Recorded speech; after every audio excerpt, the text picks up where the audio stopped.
ஆண்டவர் உங்களோடு இருப்பாராக. இந்த நாட்களிலே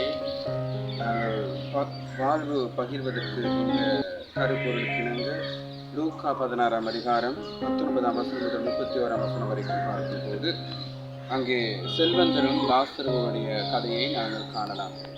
அந்த கதையின் அடிப்படையிலே 2 விதமான கருப்பொருள் அங்கே காணக்கூடியதாக இருக்கின்றது. ஒன்று சுயநலம், மற்றது பொதுநலம். சுயநலம் என்று சொல்லும் பொழுது அங்கே சுயநலத்தில் வாழ்ந்து கொண்டிருக்கிறவர்கள் எப்பொழுதும் தங்களை குறித்த ஒரு வாழ்க்கையை வாழ்ந்து கொண்டிருப்பார்கள், தன்மைய வாழ்க்கையிலே வாழ்ந்து கொண்டிருப்பார்கள்.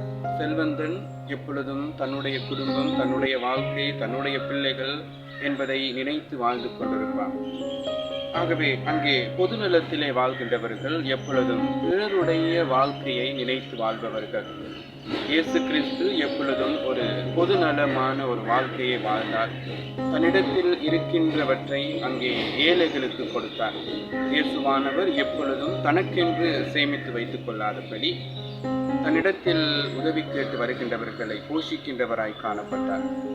அங்கே லூக்கா 4ஆம் அதிகாரம் 16வது வசனத்தில் அவர் சொல்வது போல தன்னுடைய வாழ்க்கையிலே தன்னுடைய பணியை அவர் செய்து முடித்திருக்கிறார். ஆகவே இந்த 2 நாட்களில் எங்களுடைய வாழ்க்கையிலே நாங்கள் தீர்மானிக்க வேண்டிய ஒரே ஒரு காரியம், நாங்கள் எப்பொழுதும் சுயநலத்தோடு வாழப்போகின்றோமா அல்லது பொதுநலத்தோடு வாழப்போகின்றோமா? அந்த கேள்விக்கான பதில் இந்த 2 நாட்களிலே எங்களுடைய வாழ்க்கையிலே இருக்கின்றது. ஆகவே அதற்கு பதில் சொல்வதற்கு நானும் நீங்களும் தயாராக இருக்கின்றோமா? ஆண்டவர் உங்களை ஆசீர்வதிப்பாராக.